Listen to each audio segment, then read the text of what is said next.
Tokyo. Dito nakabase ang aming hotel. At ngayon, tara na't mamili sa Lawson Convenience Store. Napakasikat ng Lawson dito sa Japan. Tingnan nyo to, ganito ang mga paninda nila sa loob.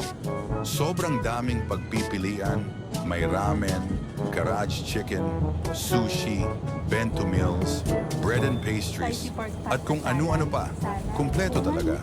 At ang pinaka-astig, kapag gabi na, maraming meals ang discounted na, may sticker na nakalagay. Mapapamura ka talaga, literal. Ngayon, bibili lang kami ng pagkain para sa hapunan. At syempre, konting snacks na rin. Oo, nandito sa gilid.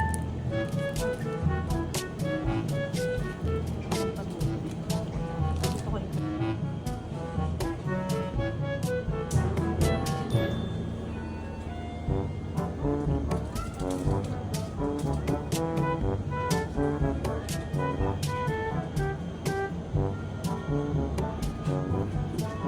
Kinaumagahan, naglakad-lakad kami sa paligid ng Itabashi City.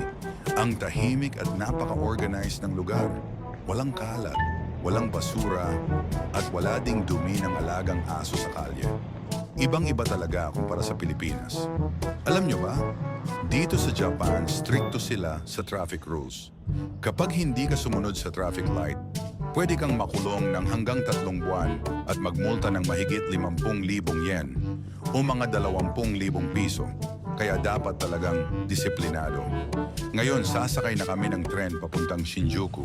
Dito kami sasakay sa Itabashi Station sa JR Line. Sobrang convenient mag-train dito sa Tokyo. Tip ko lang, i-download nyo ang Google Maps.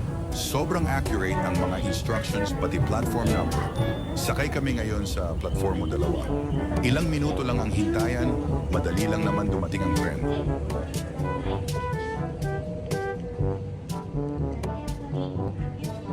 Habang naghihintay, pwede ka pang mag-picture.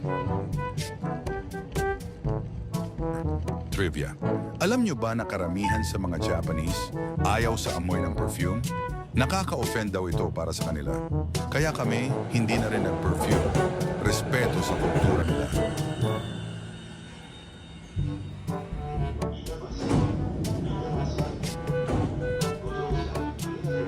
Ganito naman ang itsura sa loob ng tren. Tahimik, bawal ang maingay, baka mapagalitan ka pa ng mga hamon.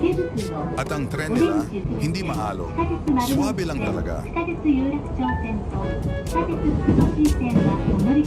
At eto na nga, lilipat na kami ng tren papuntang Shinjuku. Abangan nyo sa next vlog, Shinjuku City, Tokyo. Salamat sa pagsubaybay.